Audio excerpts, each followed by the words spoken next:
안녕하세요. 예, 반갑습니다. 오늘부터 집행법 강의 이제 들어가게 될 겁니다. 자, 민사 집행은 개괄적으로 이런 식으로 집행이 이루어지게 돼요.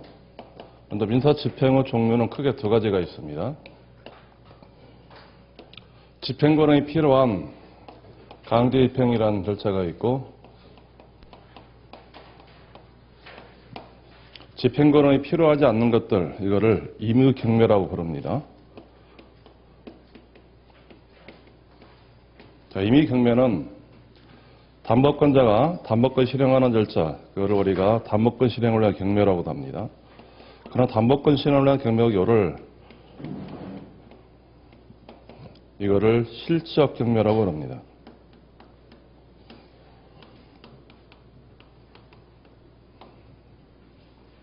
그밖에 담법권자 아닌 자가 그 물건을 매각하는 경우가 있는데 그거를 형식적 경매라고 부르게 됩니다. 집행에 관한 큰 흐름들이에요. 강제입행은 기본적으로 집행 권한이 있어야 되기 때문에 강제입행 경우는 일단 국가기관이 엄격한 절차를 해가지고 절차를 진행시킵니다. 강제입행 시킬 때는 먼저 강제입행 요건을 구별시켜야 돼요. 이런 강제입행할 수 있는 요건들은 크게 세 가지가 있습니다. 먼저 일정한 누구를 집행할 것인지 먼저 집행 당사자가 있어야 됩니다. 이 집행 당사자 부분들은 집행권의 판결이면은 우리 배웠던 기판력 문제하고도 일치합니다. 이게 기판력의 주관적 범위입니다. 집행권은 이 판결이면은 기판력의 주관적 범위하고 일치하게 돼요. 이런 기판력의 주관적 범위는 곧 집행력이 어떤 자에게 미치는지 하는 문제, 그런 집행력의 주관적 범위하고 일치합니다. 기판력의 주관적 범위 우리 배웠었죠? 어떤 자들이죠? 판결 효력이 미치는 것은 원고와 피고라고 그랬어요. 결국은 집행력도 채권자와 채무자에 한해서 미치는 것이 원칙입니다. 그렇지만 일정한 경우는 제3자에게 미치는 경우가 있다고 그랬죠. 일정한 경우 제3자 부분들이 가장 중요한 게 변론 연결 후 승계의 문제, 제3자가 소송을 담당한 경우에 권리기소 조치 이런 자들입니다. 그런 집행사가 있어야 되고 가장 중요한 것은 이제 집행권한이 있어야 됩니다. 집행할 수 있는 집행권한, 즉 어떤 국가기관이 그 채권자와 채권에 관해서 그 권리관계를 확장시켜주는 그 공정문서가 있습니다. 이를 집행권한이라고 합니다. 그런 집행권한을 만드는 절차들을 우리 민사소송의 부분에서 개괄적으로 쭉 설명을 했고요. 그런 집행권한 종류에서는 많지만은 크게 실무적으로 세 가지가 있습니다. 먼저 확정 판결이 있을 수가 있고, 집행권한이 판결인 경우가 있습니다. 그런 집행권한이 판결이면은 집행권한이 되는 것은 어떤 확정 판결, 이게 집행권한이 되는 것이 원칙이고, 그런 확정 판결뿐만 아니라 거기다가 1심에서 가집행 선고를 붙여주는 경우가 있습니다. 가집행 선고에 있는 판결, 이것도 집행할 수 있는 집행권한이 됩니다. 또 유급법으로 판결 가지고 집행할 때는 뭐가 필요하다고 그랬죠? 유급법은 판결 가지고 국내에서 집행하려면 뭐가 필요하죠? 집행 판결이 필요하다고 그랬어요. 그런 집행 판결, 이런 것들이 판결로서 집행 권한이 되는 것들입니다. 판결뿐만 아니라 이런 확정 판결과 같은 효력을 갖는 것들이 있습니다. 확정 판결과 같은 효력을 갖는 것들이 저번 재판상 화해조서제예요. 재판상 화해가 있는 경우에 재판상 화해에 관한 내용들. 그래서 재판상 화해는 크게 세 가지 있다고 그랬어요. 소송상 화해가 있고, 재소전 화해 있고, 화해 권고 결정 이런 것들이 있습니다. 그리고 각종 조서들이 있어요. 각종 조서, 즉 화해 조서, 공정 증서, 일락 조서 이런 것들이 있습니다. 청구 일락 조서, 그다음에 조정 조서 이런 것들이 재판상 화해와 같은 것들입니다. 그 위에도 그 밖의 집행권한을 두고 있습니다. 이게 일반적으로 이런 집행권한이 있어야만이 강제입행할 수 있는 것이 원칙이에요. 그런 집행권한을 만드는 절차, 이게 넓은 의미의 민사소송 절차라는 겁니다. 그럼 민사소송 절차를 통해 가지고 채권자가 채무자에 대해서 집행할 수 있는 집행권을 얻는 겁니다. 이 절차를 거친 다음에 집행권이 있게 되면은 거기다가 집행문을 붙입니다. 이게 일반적으로 강제입행이 가져야 될 요건 세 가지예요. 강제입행 요건은 집행 당사자가 있을 것, 거기다 집행권원이 있을 것, 그리고 거기다 집행문을 붙이는 것이 원칙입니다. 이 두 가지 요건을 갖춘 것, 집행권원에 집행문을 붙인 거를 이걸 집행에서는 이거를 집행력 있는 정본이라고 합니다. 집행력 있는 정본, 이걸 줄여가지고 집행정본이라고 그럽니다. 이런 집행력 있는 정본이 있게 되면은 그 다음 절차, 일정한 경우는 강제입행할 수 있는 개시요건, 이 개시요건을 갖춰야 됩니다. 강제입행 요건뿐만 아니라 일반적으로 개시할 수 있는 개시요건을 갖춰야 되는데 이 개시요건은 꼭 있어야 될 요건, 이거를 적극적 요건이라고 합니다. 꼭 있어야 될 요건이 있는 경우는 그 있어야 될 요건을 갖춰야 되고, 그래 이러한 요건이 있으면은 강제입행을 하지 못하게 됩니다. 이거를 소극적 요건이라고 합니다. 이런 사유가 있으면 강제입행을 하지 못하기 때문에 이 소극적 요건을 일반적으로 집행에서는 집행장애 사유라고 합니다. 그런 집행장애 사유가 있게 되면은 강제입행을 개시하지 못하게 되는 겁니다. 그래서 일반적인 요건과 개시 요건을 갖춰가지고 그다음에 이를 근거로 해서 이제 집행을 신청하는 겁니다. 그런 집행을 갖다가 신청할 때 그 집행의 대상 부분들은 집행의 대상들은 이 집행의 대상을 채무자의 책임재산이라고 합니다. 강제입행 목적물이 될 수 있는 것들, 이거를 책임재산이라는 용어로 보게 돼요.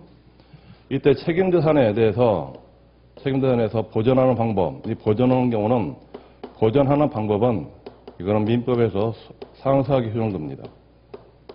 책임재산을 보전하는 방법 크게 두 가지 있다고 그랬죠? 두 가지가 뭐죠?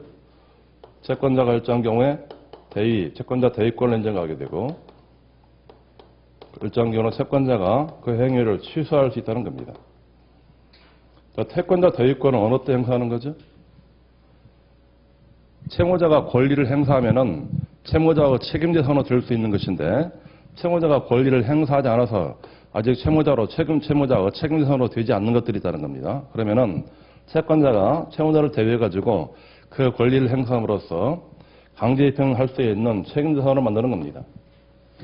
채권자 취소권은요, 좀 전에는 채무자의 책임재산이었던 것을 채무자가 어떤 법률 행위를 통해 가지고 그 재산을 처분함으로써 현재 제3자에게 재산이 있는 경우가 있다는 겁니다. 그때 그 행위가 채권자를 해하는 행위면은 그런 채권자가 수익자 상대를 해가지고 그 책임재산을 다시 채무자 재산으로 원상회복 환원시킬 수 있다는 겁니다.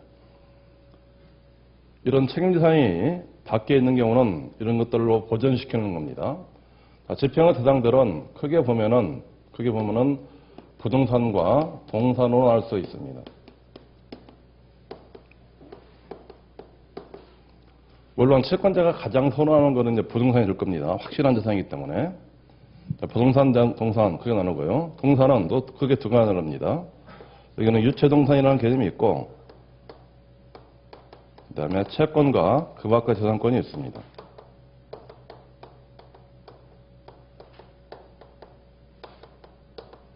부동산의 경우에는 토지하고 건물을 일반적으로 부동산이라고 부르게 됩니다. 토지하고 건물은 독립된 부동산을 겁니다. 집행에서 이 부동산하고 같이 취급되는 것, 이걸 부동산처럼 취급되는 것, 이거를 준부동산 이렇게 하게 되는데요. 이런 것들은 민법에서는 동산이지만은 집행에서는 이거를 부동산으로 취급합니다.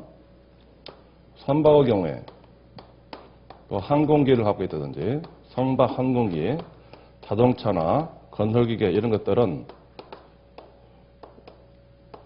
이거는 민법에서는 동산이지만은 부동산에서는 이거를 부동산으로 취급해가지고 그 절차는 이쪽에 있는 부동산 집행 절차하고 같은 절차로 진행하게 됩니다. 단 우리가 부동산의 경우는 토지와 건물은 그 부분들이 고정성을 갖는 거죠. 움직이지 못하는 것들이에요. 그러나 선박이나 항공기, 자동차 건설기에는 독립적으로 유동성이 있다는 겁니다. 좀 움직이는 물건들이에요. 그래서 이 움직이지 않는 물건과는 달리 유동성이 있기 때문에 여기에는 몇 가지 지평에 의해서 특색을 갖는 것이 있습니다. 그 부분들은 이제 관련된 부분에서 같이 설명을 드릴 겁니다. 그런 책임유산이면은 공통적으로 법원의 압류명령, 압류로 인해 가지고 이 절차가 개시가 되는 겁니다. 그러니까 부동산 압류, 선박 압류, 항공기 압류, 자동차 압류, 건설기 압류, 경선도 마찬가지예요. 법원은 압류명령을 해가지고 집행에 개시하는 겁니다. 유성선의 경우에는 그 집행관으로 하여금 그 물건을 압류해서 압류물을 적당한 값으로 매각시켜가지고 거기에 생긴 금전이 있으면은 이 금전을 채권자에게 교부시키는 절차로 갑니다. 자, 채권과 그 밖의 재산권인데 채권과 그 밖의 재산권은 이거는 법원의 관념적인 재판으로 집행하게 됩니다. 관념적인 재판인 법원은 압류명령으로 해가지고 실행하게 되는 것이고 그 압류가 이루어지면은 채권자가 그에 관해서 현금화 명령을 신청하는 겁니다. 일반적으로 채권의 현금화 명령은 크게 두 가지가 있게 돼요. 추심명령이나 아니면은 전부하는 명령이 있습니다. 추심명령, 전부명령 이런 식으로 해가지고 현금화를 시킵니다. 채권 집행은 관념적인 법원의 재판으로 집행이 이루어지고 그런 현금화도 마찬가지 법원의 재판으로 집행을 하게 되는 겁니다. 이렇게 해서 압류한 다음에 이 물건들을 매각시켜서 여기에 따른 현금화가 생기면은 금전이 있게 되면은 일정한 자들에게 그거를 배당을 한다든지 또는 채권자에게 변제를 시키든지 이를 통해 가지고 집행의 종류가 이루어집니다. 그래서 압류한 다음에 부동산을 매각하고 현금화 절차가 필요하면 현금화를 시키고 또 관계 채권자들이 여럿이 있으면은 배당 절차를 통해 가지고 채권자에게 변제를 시켜주는 겁니다. 이게 일반적으로 집행이 이루어지는 그 모습들이에요. 자, 임의경매도 기본적으로 강제집행 부분들을 대부분 준용을 합니다.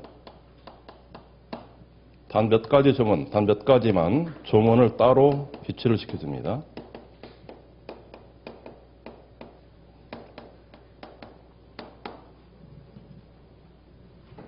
자, 개시효건까지 책임상이 또 이루어졌고요. 자, 이 규정에서 이런 민사집행 절차에 관련된 불복하는 방법이 있습니다. 민사집행이 하는 불복 방법이 있고 주위에 있는 강제집행의 경우에 불복할 수 있는 방법 그 부분들이 약간씩은 다릅니다.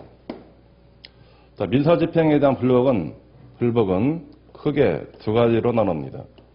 즉시항고 아니면은 집행이에요. 즉시항고 아니면은 집행이. 둘 중에 하나 방법으로 불복을 시키는 겁니다. 이거는 즉시항고나 집행이는 민사집행 절차에 대한 불복이기 때문에 그 절차가 위법한 집행의 경우는 위법 집행의 불복은 즉시항고 아니면은 집행이어야 됩니다. 강제집행 불복이 있는데요. 강제집행의 불복에는 이런 것들이 있어요. 여기 집행문과 관련돼 가지고 불복하는 절차가 있습니다. 그런 집행문과 관련된 불복들은 크게 네 가지가 있게 돼요. 집행문이 부여된 경우에는 집행문이 부여된 집행문에 대해서 이의 신청할 수가 있습니다. 이게 집행문 부여된 이의시고 부여처분을 할 때 부여처분을 해왔는데 그에 대해서 거절처분한 경우가 있습니다. 법원 상관당이 부여를 거절한 경우 거절처분에서는 마찬가지로 또 이의 신청할 수 있습니다. 집행 부여를 일정한 경우는 소로서 부여하는 절차가 있습니다. 이게 집행문 부여수예요. 마찬가지 반대적으로 집행문이 부여된 경우에 그에 대해서 이의를 제기하는 이의서도 제기할 수 있습니다. 집행문과 관련된 불복의 경우는 그게 이제 네 가지 부분들이에요.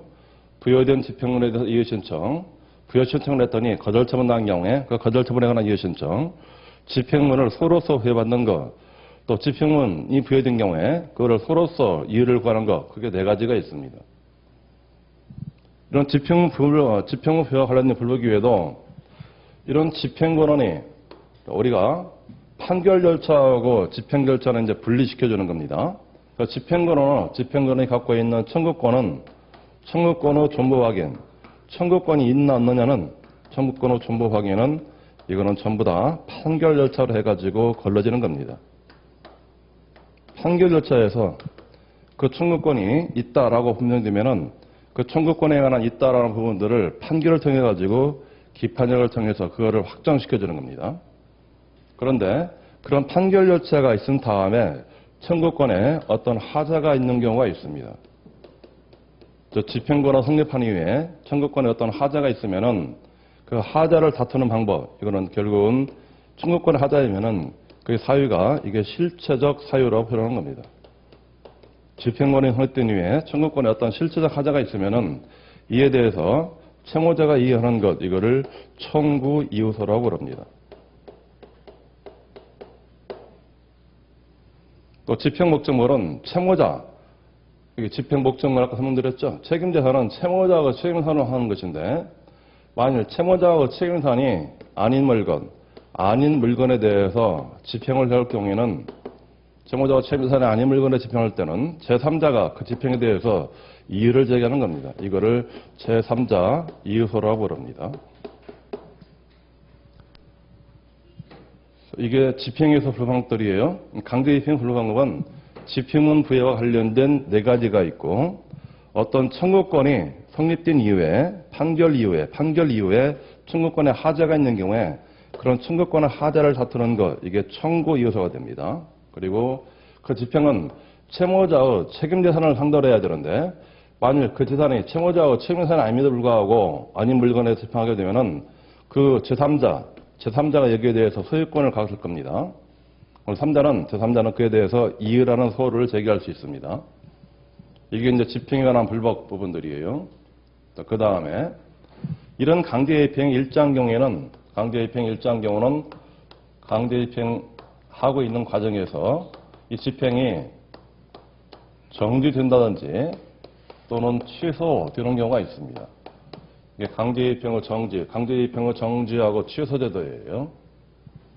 그럼 강제집행의 정지와 취소제도는 법에서는 49조하고 50조에서 상세한 내용들을 둡니다. 그래서 어떤 경우에 강제집행의 정지, 서류의 문제들이에요. 정지 서류, 취소 서류입니다. 그리고 이런 불복, 즉시항거나 집행이 신청하게 되면은 어쨌든 저런 집행은 정지되지 않는 것이 원칙입니다.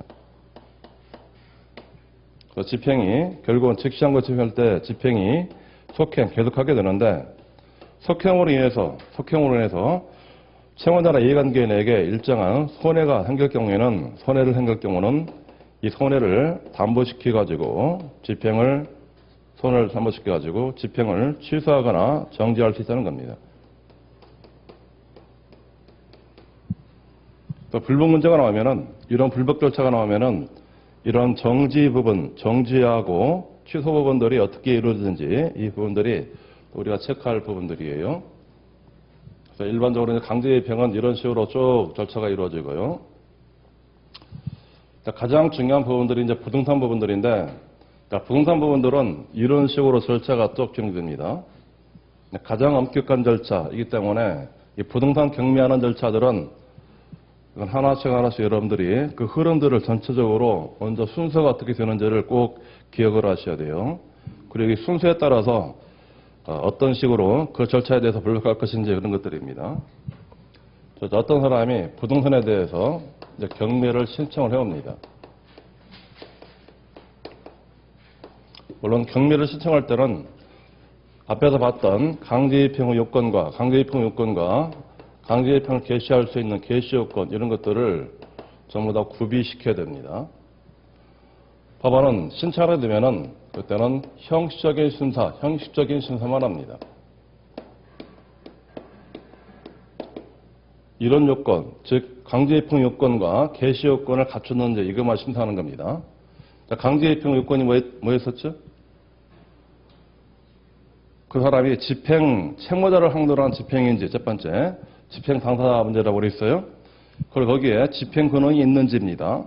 여기 앉는 집행 근원이 있는 청구권은 옳고 그름을 집행법원에서는 판단하지 않습니다. 청구권의 옳고 그름은 어디에서 판단한다고 그랬죠? 판결열차, 앞에서 판결열차에서 청구권이 있다 없다 거기서 전부가 끝이 나는 겁니다. 그 위에는 이런 형식 요건들만 심사하는 겁니다.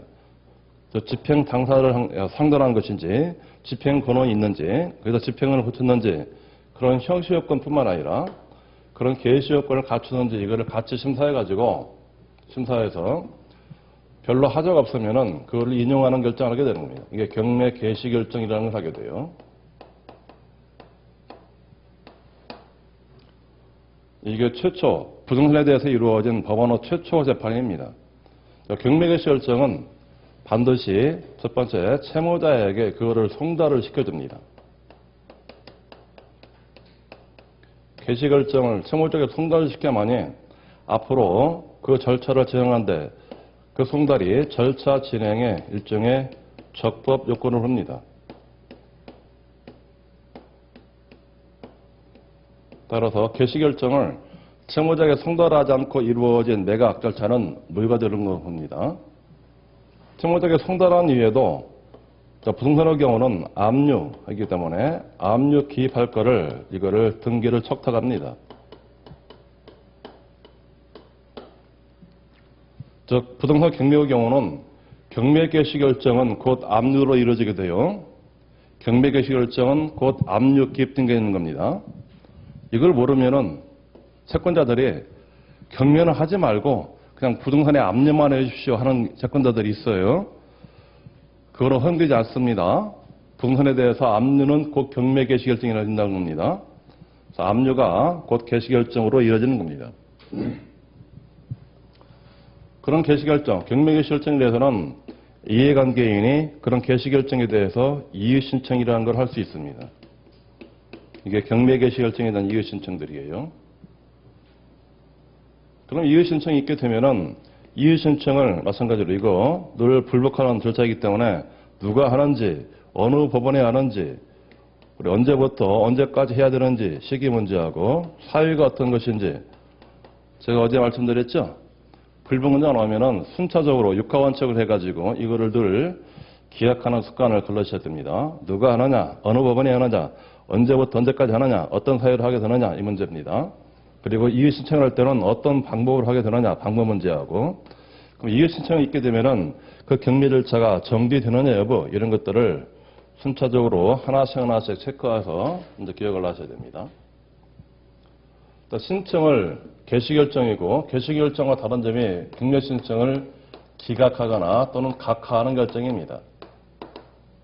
기각 각하 결정은 채권자로 하여금 즉시 항고라는 그 불복 절차를 통해 가지고 다툴 수 있도록 만들어집니다. 경매 개시 결정이 있게 되면은 그 다음 절차가 법원은 배당 요구 종기라는 것을 결정하고 이 배당 요구 종기를 결정하고 이 배당 요구 종기를 일정한 채권자에게 고지해주고 또 일정한 자들에게는 자기 채권 신고하라라고 채권 신고할 거를 최고해 줍니다. 이 절차가 끝이 나면은 이제 바로 매각을 준비하게 되는데, 부동산에서 매각 준비하는 것들이 중요 과정들이 이런 것들이에요. 먼저 부동산에 대해서 감정평가할 거를 시킵니다. 감정평가 이루어지면은 여기 평가액이 나오게 되면은 이 평가액을 실무에서는 이거를 가지고 최저 매각 가격으로 삼습니다. 즉, 그 부동산을 얼마부터 매각할 것인지 그 부분들이에요. 그런 최저 매각 가격이 이루어지면은 이 가격 미만으로 입찰에 참가하게 되면은 이거를 허용하지 않는 겁니다. 그 입찰은 무효로 처리해버립니다. 항상 입찰에 참가할 때는 그런 최저 매각 가격 이상으로 입찰에 참가해야 돼요. 자, 그 다음에 집행관으로 하여금 부동산에 관해서 현황조사할 것을 명합니다. 집행관이 현황조사 명령 받게 되면은 그 부동산에 있는 곳에 찾아가가지고 거기에 어떤 사람이 살고 있는지, 즉 점유자가 누구인지, 만일 점유하고 있으면은 소유자 관계에서 어떤 권한 가지고 점유하고 있는지, 만일 임차인이면은 그 임차인이 대항력을 갖춘 임차인인지 이런 것들을 현황조사를 통해 가지고 파악을 하는 겁니다. 이걸 근거로 해 가지고 법원은 매각물건 명세서 이거를 작성해 가지고 이거를 작성합니다. 이게 이제 경매에서 3대 장부예요. 경매 3대 장부. 즉 1장부, 2장부, 3가지 장부, 1, 2, 3 장부는 앞으로 실시될 매각기일의 일주 전까지는 매각기일의 일주 전까지는 반드시 이거를 법원에 비치를 하도록 되어 있습니다. 비치해가지고 일반인으로 하여금 그 장부들을 자유롭게 열람, 복사할 수 있도록 이거를 만들어줍니다. 이걸 통해가지고 일반인들 입찰에 참가하는 사람들은 그 물건의 권리관계가 어떻게 되는지 그거를 등기부 등기나 이런 것들을 통해가지고 같이 파악하는 겁니다. 이런 매각 준비가 끝이 나면은 그 다음에 매각 기일과, 즉 매각 기일은 그 물건을 매각하는 기일을 말합니다. 매각 기일이 언제이고 그 다음에 매각이 이루어지면 매각 결정 기일이 언제인지 매각 기일과 결정 기일을 이거를 지정해서 이거를 공고를 시키고 또 이게 또 일정한 자에게는 그 기일 통지를 해줍니다. 이게 매각 기일과 결정 기일 지정 공고 통지 제도예요. 자, 공고할 때는요, 3가지 방법, 3층의 하나 방법으로 공고가 이루어집니다. 먼저, 법원 게시판에 게시하든지, 또는 신문이나 관보나 공보에 이거를 실든지, 신문, 광보, 공보에 게재하는 겁니다. 또는 전자통신 매체를 이용해가지고 이거를 공고를 시킵니다. 여러분 가끔 신문 보시나요? 요즘 거의 신문 안 보죠? 젊은 사람들은 더 말할 나이도 없고, 젊은 사람들이 신문 봤다는 얘기를 제가 못 들어봤어요. 젊은 사람들. 열심히 인터넷에 쓸데없는 것이나 검색합니다. 신문은 거의 안 보죠? 나이 든 사람들도 신문을 요즘은 다 안 볼 거예요. 우리 집에는 신문을 2가지 종류를 봅니다. 왼쪽에 있는 즉 우양우에 있는 신문하고 자양좌에 있는 신문을 보게 돼요. 우양우 신문에서 가장 대표적인 거 조선일보. 자양좌에서 가장 대표적인 게 한겨레 신문입니다. 한겨레 신문. 그 신문을 딱 보면은 오른쪽에 있는 사람의 그 논설하고 왼쪽에 있는 사람의 논설이 한 사건 가지고 보는 시각이 완전히 다릅니다. 참 그것도 특이해요. 그래서 그거를 오른쪽에 있는 사람 얘기 들어보고 왼쪽에 있는 사람 얘기 들어보고 제 나름대로 가운데 부분들을 딱 형성을 시키는 겁니다. 그런 신문 보면은 신문에 법원 경매 물건들이 공고되는 경우가 있을 겁니다. 법원 경매 공고 물건들인 신문에 나오는 것들은 그런 부분들이 공고를 하도록 하는 겁니다. 그리고 이해관계인에게 그거를 통지를 해줍니다. 자, 이 절차가 끝이 나면은 이제 그 다음 절차가 법원이 공고된 매각 기일에서 매각을 실시해 줍니다. 공고된 기일에 매각을 실시하게 돼요. 그런 매각 실시의 경우는 그 집행관이 그거를 주관합니다. 주관자는 집행관이에요. 제가 강의 진행 중에 적당한 날짜 한번 잡아가지고 법원 경매장 여러분들을 모시고 갈 겁니다. 끌고 갈 거예요. 모시고 아니라 끌고 갈 겁니다. 의무적으로 가서 한 번씩 모셔야 돼요. 의무적으로. 그래야 법무사 시험 준비하는 사람들이다라는 것을 인식하게 될 겁니다. 하게 되면은 여러 가지 재미있는 사건들이 받게 돼요. 그래서 집행관이 주관하는 매각 결자에서 입찰을 어떻게 실시하는지 이거를 하루 정도 우리 서울 같은 경우는 아침 10시부터 시작해가지고 한 11시 10분 정도, 1시간 10분 정도의 입찰 시간을 둡니다. 그래 1시간 10분 전에가 11시 10분쯤이면 입찰을 마감시킨 다음에 바로 개찰을 실시합니다. 그래서 10시부터 한 12시 한 반까지 한 3시간 동안 여러분들이 입찰 과정들을 쭉 참관해 보면은 매각 실시하는 과정들은 그냥 눈에 선하게 나타납니다. 이거 한 번 정도는 이거는 참관을 한번 해보셔야 돼요. 입찰을 실시할 때 거기에서 여러 사람이 입찰을 신고한 경우에 어떤 사람을 취급가 매수인으로 정하는지, 취급가 매수인을 어떻게 정하는지 이 부분하고 그 물건에 차순위 매도 신고 있으면은 우리 법은 차순위 매도 신고라는 것을 또 허용합니다. 그 밖에 그 물건이 공유인 경우는 그 물건이 공유이면은 경매 신청되지 아니한 타 공유자는 공유자로서 그 물건에 대해서 우선 매수라는 것을 신고할 수가 있습니다.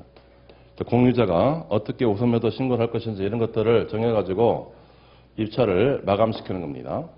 만일 그 기일에 입찰이 안 되면은 입찰이 안 된다. 그거를 우리가 일찰 불능이라고 하게 돼요. 그 기일에 입찰이 되지 않은 것들, 입찰이 안 된 것들은 그때는 다음 기일 이게 신매각으로 가는 겁니다. 다시 절차를 다시 한번 받는 겁니다. 그럼 입찰 불능으로 신매각이 하는 경우는 원래 이루어진 휴대매각 가격, 이 가격에서 약 20%씩 이거를 다운시켜 가지고 다음 기일을 진행시킵니다. 통상적으로 20%씩 저감시키는 것들이에요. 그럼 다음 기일에도 또 입찰이 안 되면은 또 20%씩 저감시켜 가지고 다음 기일 진행합니다. 그래서 한 4기일 정도에 되면은 원래 있는 그 가격의 절반 정도로 입찰이 이루어지는 겁니다. 이게 10억이에요. 1기일은 10억이다.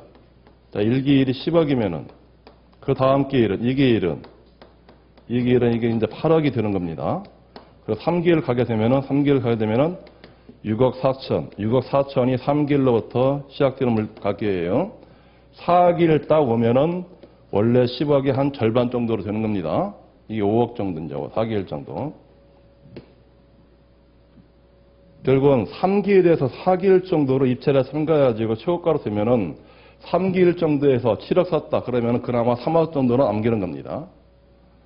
요즘 같은 경우에 법원의 입찰 물건들이에요. 서울 같은 경우는 아파트 경우는 이거를 이제 낙찰 가율이라고 합니다. 10억 물건이 나왔다. 그러면 어느 정도의 낙찰이 이루어질까요? 이거는 미친 사람들이에요. 미친 사람들. 10억을 요즘은 초과합니다. 이게 뭔 형태예요, 이게?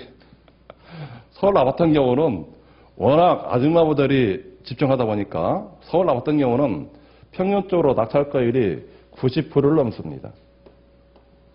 90%를 넘습니다. 별로 아파트 같은 경우는 10억짜리면은 9억 정도는 팔린다 그런 겁니다. 10억 물건을 9억 샀다 그러면은 그나마 세금 정도는 거기에서 건들 수 있는 부분들이에요.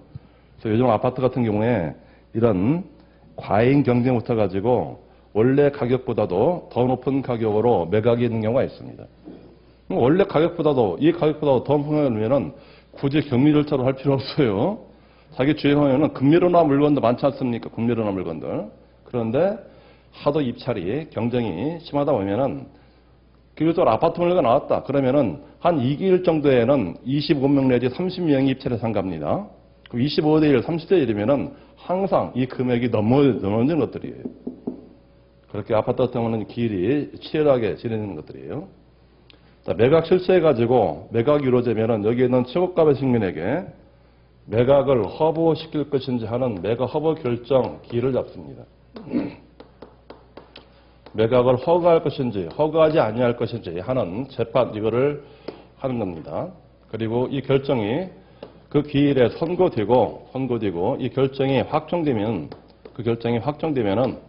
그 다음 절차가 매수인으로 하여금 대금 납부하는 대금 납부 기일을 정하는 겁니다. 그래서 매수인이 대금 납부 기일에 대금을 납부한 게 되면은 그때 매수인은 그 물건에 관한 소유권을 취득하도록 만들어지는 겁니다.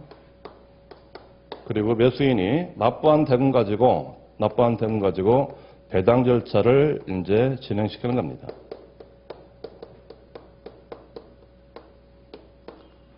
그럼 경매 신청해가지고 배당 얻을 때까지 저쪽에 경매 신청해서 배당 얻을 때까지 통상적으로 어느 정도 기간이 걸릴까요? 이것도 짧아야 1년이에요. 짧아야 1년. 이것도 짧아야 1년이 되는 겁니다. 짧아야 1년. 긴 것들은 2년까지 가는 경우가 있습니다.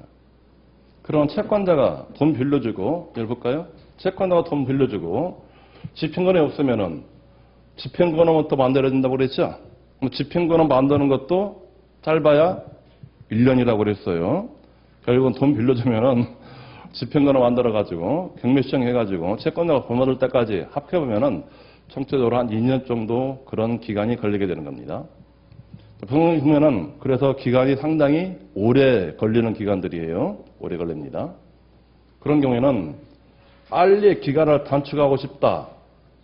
자기가 돈 빨리 받고 싶다 하면은 부동산 경매 말고 그때는 다른 방법으로 간다는 겁니다. 선박 자동차 항공기는 2일차로 간다고 그랬어요. 선박 자동차 항공기도 부동산 집행관으로 갑니다. 그럼 빨리 돈 받고 싶으면은 유체동산을 집행하면 됩니다.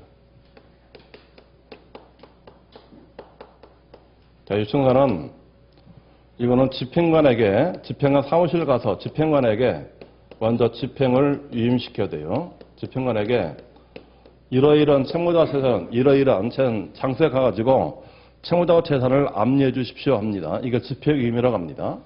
집행관의 집행을 위하면은 집행관은 그 일주 후부터 일어나는 날로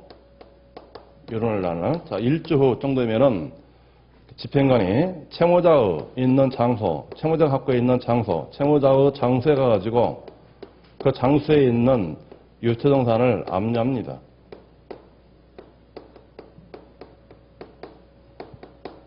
자, 이 압류는 집행관이 목적물을 점유해서 하는 것이 원칙입니다. 집행관이 목적물을 점유하려면 늘 그곳에 살고 있어야 되겠네요? 그럴 필요 없다는 겁니다. 이 압류 목적물을 채무자에게 보관시킬 수가 있습니다. 채무자로 하여금 계속 물건을 보관할 수 있도록 만들어지는 겁니다. 다만 이 채무자에게 보관할 때는 그 물건이 압류물이다라는 것들을 표시를 해놓은 겁니다. 압류물을 표시하는 거예요. 압류물을 표시하는 것 방법 여러분 잘 알고 있죠? 압류 딱지를 붙여놓는 겁니다. 그렇게 해서 이 압류 물건을 이제 매각을 시킵니다. 매각을 시켜가지고 여기에 생긴 금전이 있게 되면은 이 금전을 채권자에게 교부해 주는 겁니다. 유체동산은 압류해가지고 채권자에게 돈 받을 때까지 이거 한 달 정도면 끝이 나요. 길어야 2달입니다. 이거는 한결 1-2개월 안에 이것이 끝이 납니다.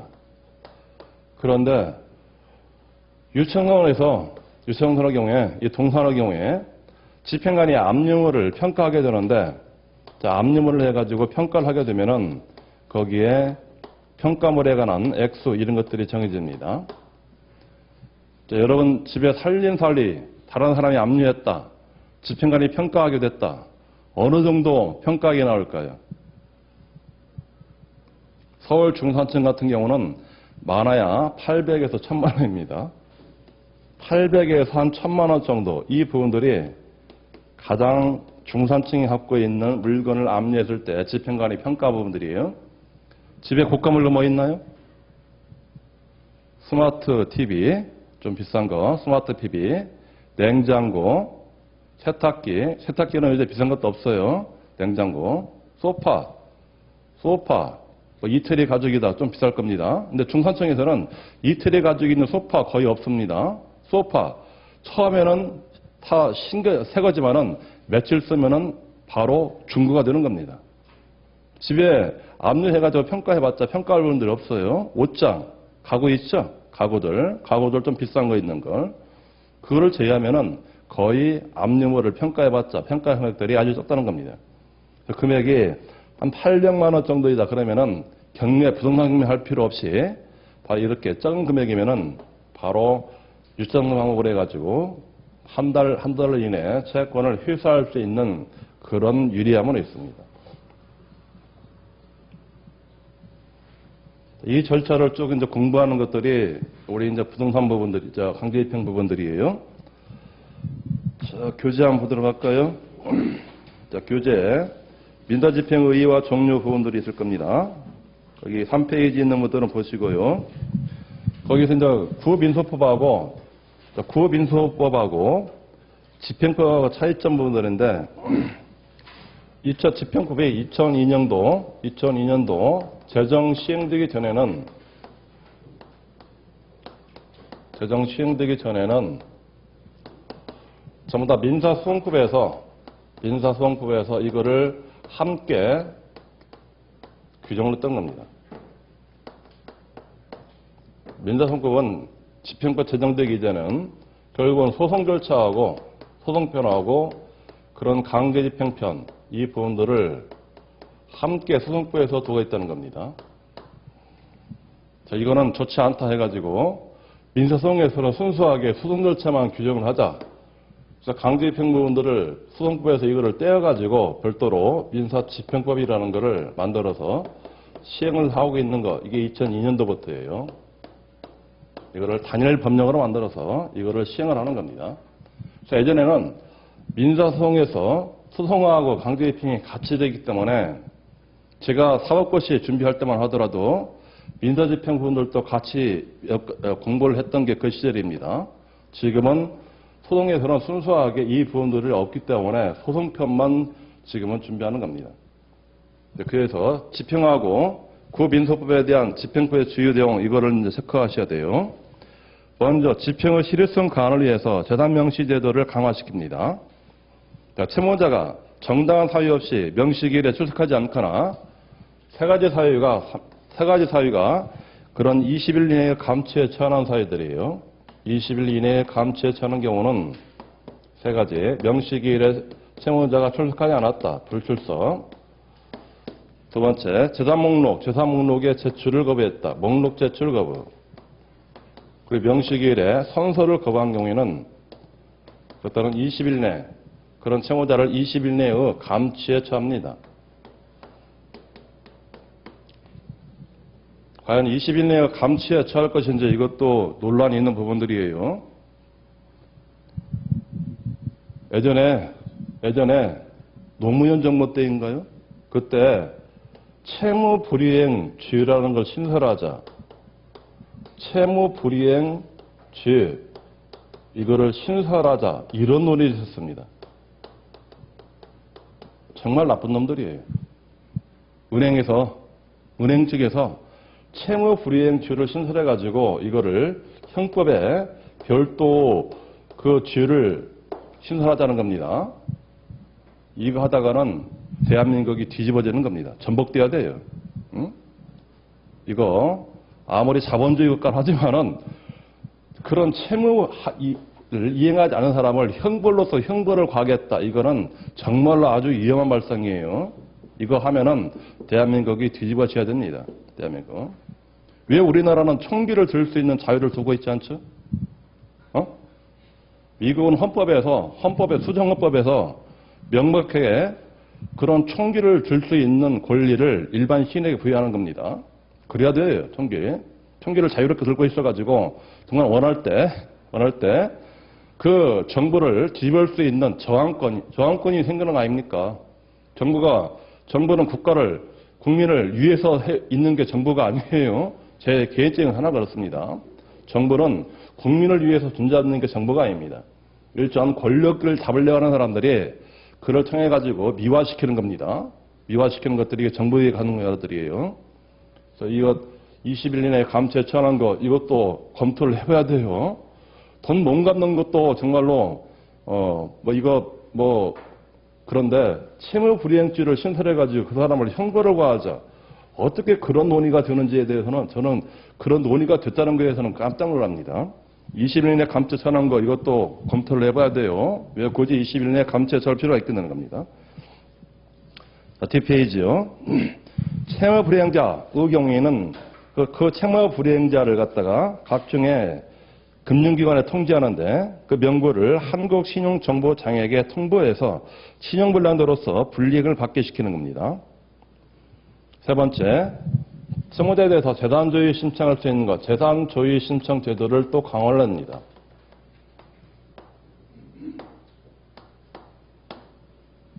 채무자가 재산을 소유할 수 있는 절차예요. 그런 경우는 법원은 개인의 재산에 관한 신용에 관한 법률, 그런 공공기관과 금융기관에 대해서 채무자 명의의 재산에 관해서 조회할 수 있도록 해서 채권자에겐 이거를 규정을 두는 겁니다. 재산조회 신청할 수가 있습니다. 그리고 채권자는 재산 명시해라, 재산 명시 신청할 수가 있고 그리고 그 채무자를 채무불이행자 명부에 등재시켜가지고 채무자로 기를 풀 수가 있고, 재산조회 신청, 이걸 통해가지고 채무자 재산을 공공기관을 통해가지고 이거를 조율할 수 있도록 허락하는 겁니다. 집행법이라는 것은 누구를 위한 법이라고 그랬죠? 채권자를 위한 법이죠, 채권자. 채권자에게 이런 것들을 신청할 수 있도록 만들어주는 겁니다. 자, 그 다음 절차예요. 2번인 거. 경미 절차 안정성과 효율성 제고인데, 배당 요구 종기를 앞당깁니다. 종전에는 배당 요구 종기가 여기에 있는 매각 결정기일이 있어요. 종전의 배당 요구 종기는 매각 결정기일, 이게 배당 요구 종기였습니다. 그런데 배당 요구 종기를 매각기일 앞으로, 매각기일 이전으로 배당 요구 종기를 앞당깁니다. 배당 요구 종기는 반드시 매각기일 이전으로 배당 요구 종기를 정해야 돼요. 매각 결정기일까지 배당 요구 종기를 주는 거하고 이 절차를 앞당기는 경우에는 채권자가 자, 어떤 사람은 경매 신청했습니다. 근데 어떤 사람은 지금 배당 요구하려고 그래요. 경매 신청 채권자하고 그냥 배당 요구를 하는 사람은 누가 더 열심히 일한 사람이죠? 경매 신청한 사람이 더 열심히 일한 채권자가 되는 겁니다. 그래서 다른 채권자가 배당 요구할 수 있는 종기들을 늦출 필요 없고 앞당기자는 겁니다. 앞당김으로써 그런 집행 권한을 갖고 있던 채권자 할지라도 그런 앞당긴 배당 종기까지 배당 요구를 해야만이 배당할 수 있도록 만들어주는 겁니다. 배당 요구 종기를 앞당긴 부분들이에요. 두 번째, 항고제도 개선인데, 자, 항고제도를 개선한 부분은 크게 몇 가지가 있습니다. 먼저 항고심을 사후심으로 만듭니다. 어제 소송법 특강에서 했던 부분들이에요. 송법상의 항고심은 속심이라고 그랬죠. 그러나 집행법상 항고심은 사후심. 사후심이면은 그자가 어떤 이유로 항고했는지, 즉 항고 이유에 대해서만 판단하는 겁니다. 이게 사후심이라는 의미입니다. 항고 이유에 대해서만 판단하는 겁니다. 그럼 항고 이유에 대해서 판단을 하면은 그자가 항고 이유라는 것을 기재를 해야 돼요. 그리고 항고장에 만일 항고 이유를 기재 안 했으면은 그런 항고 이유서를 반드시 제출시켜야 되는 겁니다. 이게 사후심 구조에 대한 특징이에요. 사후심이기 때문에 원칙적으로 항고한 사람의 어떤 이유로 항고했는지 항고 이유에 대해서만 판단시키고, 그런 항고 이유에서 판단을 하면은 항고장에는 항고 이유를 기재하는 겁니다. 만약 항고장에 항고 이유를 기재 안 하면은 이유서를 10일 이내, 항고장 개천으로부터 10일 이내에 항고 이유서를 제출을 시켜줘야 돼요. 만일 그런 이유 기재 없고 이유 제출을 하지 않으면은 그때는 항고를 각하하는 각하 결정을 해줍니다. 이게 사후심 구조 부분들이에요. 자, 항고심은 사후심 제도를 도입해서 항고인은 반드시 항고 이유서를 제출하도록 하고, 그리고 항고법원은 항고 이유서에 적힌 항고 이유에 대해서만 조사하는 겁니다. 또 한 가지, 매각 허가 결정에 대해서 항고하는 경우에는 매각 허가 결정에 대해서 항고를 할 때는 그래서 이 항고는 즉시 항고를 하게 되는데요. 그런 즉시 항고를 할 때는 항고하는 사람은 모두 매각대금의 10분의 1에 해당하는 것은 금전이나 또는 유가증권을 공탁을 시키도록 합니다. 이걸 통해 가지고 항고를 남용하는 것, 이거를 남항고라고 합니다. 항고를 남용하는 이거를 억제시키는 겁니다. 이게 남항고를 억제시키는 제도예요. 매각 결정에 대해서 항고 제기하는 사람은 그런 보증으로 매각대금은 10분에 해당하는 금전 또는 유가증권을 공탁시키는 겁니다. 자, 이 공탁은 성질이 집행공탁이 됩니다.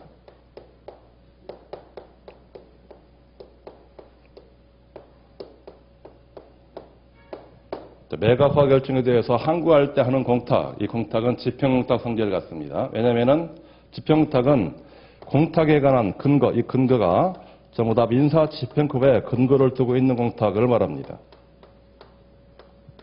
그 공탁할 수 있는 근거 법규가 집행법에 있는 경우 그런 집행법에 의해서 이루어진 공탁은 전부 다 집행공탁이 되는 것들이에요. 자, 세 번째, 기간입찰 제하고 이일기일 이입찰 제도를 도입합니다. 우리가 부동산에서 입찰 방법은 크게 세 가지가 있습니다. 부동산의 입찰 방법 세 가지가 있는데 세 가지지. 첫 번째는 호가 경매하는 방법이 있습니다.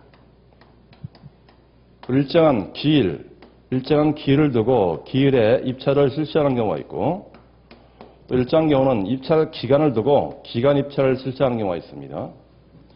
지금 법원에서는 기간 입찰이나 호가 경매는 아직 실시하지 않고 있습니다. 실시할 수 있는 근거 규정만 만들어둡니다. 전부 다 어떤 입찰을 실시하는 거죠?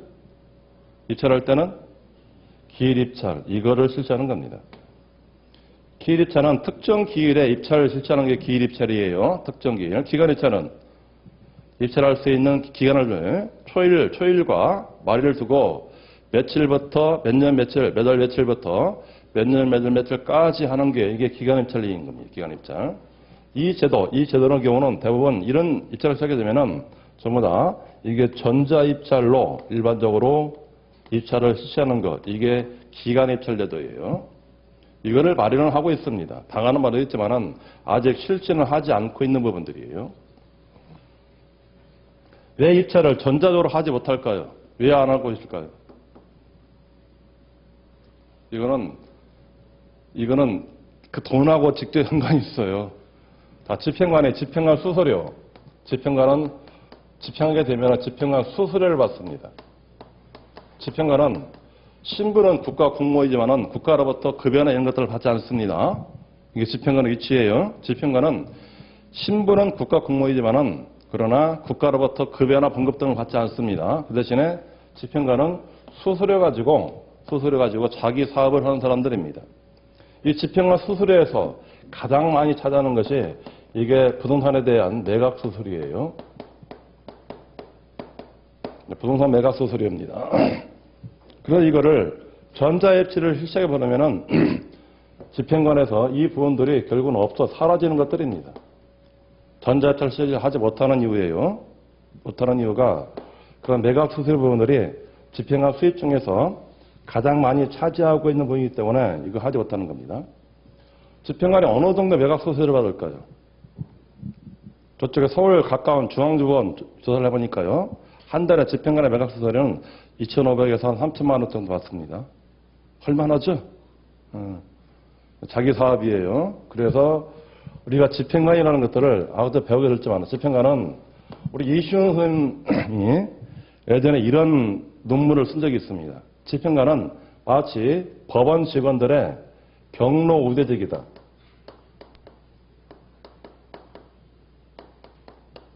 이게 맞습니다. 지금 집행관 제도는 집행관의 임명은 지방법원장이 임명하도록 합니다. 이거 어떤 시험제도 아니에요. 그냥 임명제 하는 겁니다. 임명제. 그러면은 그런 법원에서 오래 근무한 사람들의 경로 우대적으로 운영되어 있다는 겁니다. 이게 과연 경로 우대적으로 진행되는 집행관 제도가 현재 시점에서 바람직스럽겠냐는 겁니다.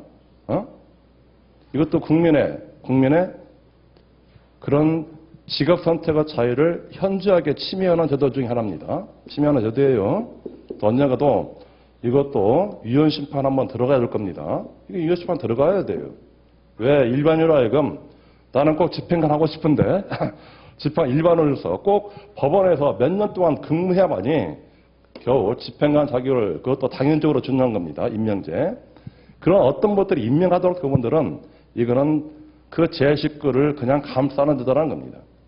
이게 임명제의 허점이에요. 임명제가 아니라 전부 넣는 대로 선거제라는 건 선거제, 선출제 아니면 선출제, 선출하는 방법 여러 가지가 있죠.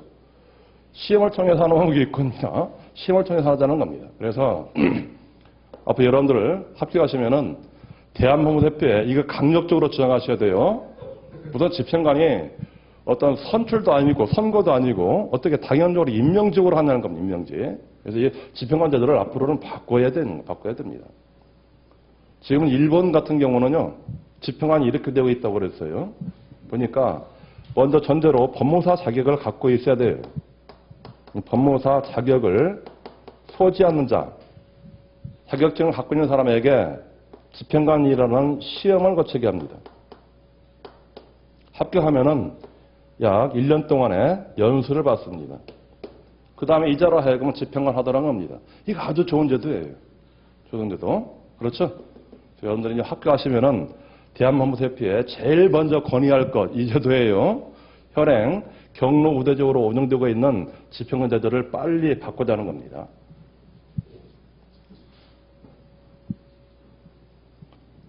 근데 역시 철밥통이니까 정말로 철밥통인 것이 법원이에요, 법원. 법원은 정말로 자기 식구들은 정말로 철저하게 감쌉니다.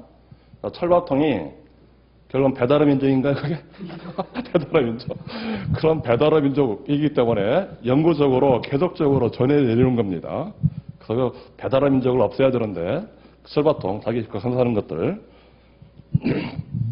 기일입찰제도. 그리고 또 한 가지는 한 기일에 2회 입찰을 실시하는 경우가 있습니다.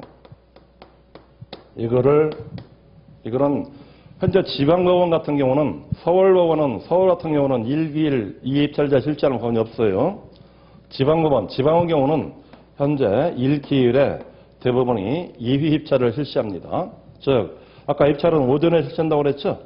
입찰을 오전에 실시를 해보고 오전 대법원 10시부터 해가지고 11시 한 10분 정도에서 입찰을 마감시킨다고 그랬어요. 그런데 여기에서 입찰이 안 됐다는 겁니다. 입찰이 안 된 물건들은 바로 그날 오후에 다시 한번 입찰을 하는 겁니다. 이게 1기일 2입찰 제도예요. 그러면은 오후에 보통 한 3시 정도에서 한 4시 한 10분 정도 그때까지 다시 한번 입찰을 실시하는 겁니다. 이처럼 1기일 2입찰을 실시하는 경우에는 이 오후에도 입찰이 안 된다. 그러면은 다음 길 제2기일로 가게 되는데 이 경우에 2기일 할 때는 통상적으로 약 30%씩 저감시킵니다. 아까 저감할 때는 어느 정도 저감시킨다고 그랬죠? 20% 저감이에요. 20%. 그런데 어느 법원에서 한 기일에 1기일에 2번 오전도 하고 오후도 했다. 이런 경우는 저감할 때는 30%씩 저감시키는 것이 이게 실무 부분들이에요. 그래서 우리 경매물건 보면은 어떤 물건이 갑자기 30% 다운돼 가지고 입찰을 하는 물건들이 있습니다. 그럼 30% 다운돼서 입찰을 했다 그러면은 그 물건을 1기일에 2입찰을 실시했다 하시면 보면 됩니다. 자, 그 다음 옆에 5번 지문이요. 4번 지문. 매수인의 권리보호인데 매각대금 지급 기한 제도를 도입합니다. 종전에는 대금 지급 기일 제도였어요. 대금 지급 기일 제도. 이 기일 제도에 있는데 이거를 기일 제도에서 대금 지급 기한 제도로 바꾸는 겁니다. 기일 제도하고 기한 제도는 뭐가 차이 있을까요? 기일은 특정된 날짜, 특정된 날짜에만 매각대금 납부하도록 하는 것, 이게 대금 지급 기일 제도예요. 예를 들어서 어떤 물건이 2016년도 5월 한 15일자에 그 사람에게 매각 허가 결정이 나왔습니다. 자, 매각 결정이 나오면은 이때로부터 1주 이내에 일정한 이해관계인이 이제 즉시항고를 해야 돼요. 즉시항고 1주가 도과되면은 결정은 확정되는 겁니다. 결정 확정되는 거, 일정은 확정되면은 2016년도 5월 22일 날, 23일 날 이때 결정은 이때 확정되는 겁니다. 확정되면은 이때로부터 5월 대부분 한 27일 정도, 7일부터 해서 6월 26일까지 이게 대금 납부하십시오라는 기한제도. 대금 납부 기일제도는 그렇지 않고 특정 날짜, 2016년도 특정 날짜인 6월 25일 날, 이 날만 대금 납부하도록 만드는 것, 이게 대금 납부 기일제도예요. 지금은 기한제되기 때문에 이때부터 6월 10까지 1개월이면 1월 이내에 내각 대금 납부하면은 첫날이든 마지막 날이든 대금 납부가 이루어지면은 바로 소유권을 취득하도록 한다는 겁니다.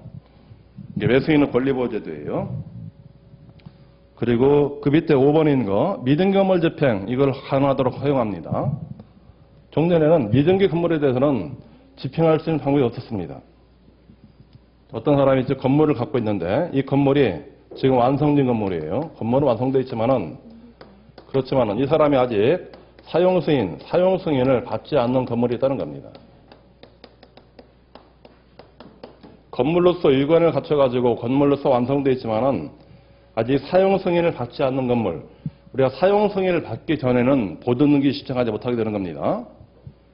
건물은 완성되어 있지만은 아직 사용 승인을 받지 못한 건물이면은 이 완성 건물에 관해서 이게 미등기 건물인데 그런 미등기 건물에 관해도 경매 신청할 수 있도록 이거를 만들어줍니다.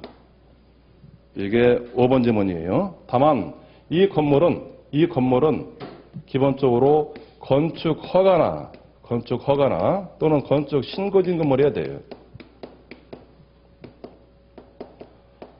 적법하게 건축 허가나 건축 신고진 건물입니다. 따라서 미등기 건물의 경우에 건축 허가나 건축 신고도 안 된 무허가 건물의 경우에는 그때는 여전히 무허가 건물에서는 집행할 수 있는 방법이 없습니다. 무허가 건물은 집행하지 못하게 되는 것들이에요. 그래서 무허가 건물이 있게 되면은 항상 무허가 건물에서는 경매에서 제시위 건물로 나옵니다. 경매에서 그 물건은 제시되는 겁니다. 제시 건물로 나오는 것들은 대부분 저런 무허가 건물들이에요. 5번 체크하셔야 되고요. 6번 일괄 매각 확대입니다. 종전에는요. 자, 부동산끼리만 이것만 일괄 매각이 가능했었습니다. 자, 부동산끼리만 일괄 매각이 가능했는데 이때는 이것뿐만 아니라 플러스를 하나 더 주게 돼요. 부동산과 다른 종류 재산도 일괄 매각을 할 수가 있습니다. 부동산과 다른 종류 재산도 일괄 매각할 수 있도록 이거를 확대시켰던 부분들입니다. 7번 매도 신청의 보증액과 제공 방법 변경인데 입찰에 참가하는 사람은 어느 정도 보증 제공할 것이 문제입니다. 보증 제공은 어느 정도 하는 거죠? 보증 제공은 이거는 최저 매각 가격의 10분의 1이어야 돼요. 최저 매각 가격 10분의 1 이거를 보증 제공하는 겁니다. 종전에는 자기가 매수 신청하려는 금액의 10분의 1 있었습니다.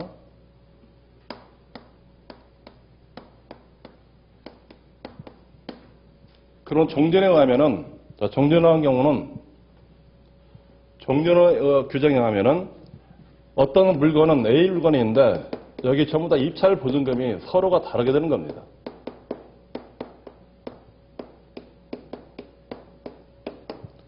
입찰 보증금이 다를 수밖에 없죠? 예를 들어서, 이 물건이 10억짜리이다. 10억짜리면 어떤 사람은 12억 입찰 참가하는 사람이 있을 것이고, 어떤 사람은 11억 5천 참가하는 사람이 있을 것이고 어떤 사람은 10억만 딱 쓰는 사람이 있을 겁니다. 정년 규제하면 이 사람은 어느 정도 보증 제공해야 돼요? 1억 2천. 이 사람은 1억 1,500만 원. 이 사람은 1억. 이렇게 제공한 겁니다. 그런데 지금은 최저 매각 가격 10분의 1이면은 보증 금액들은 모두가 똑같게 되는 겁니다. 최저 매각 10분의 1이기 때문에 어떤 사람, 이 사람을 A, B, C든 전부 다 1억 부분들을 입찰 보증으로 제공시키는 겁니다.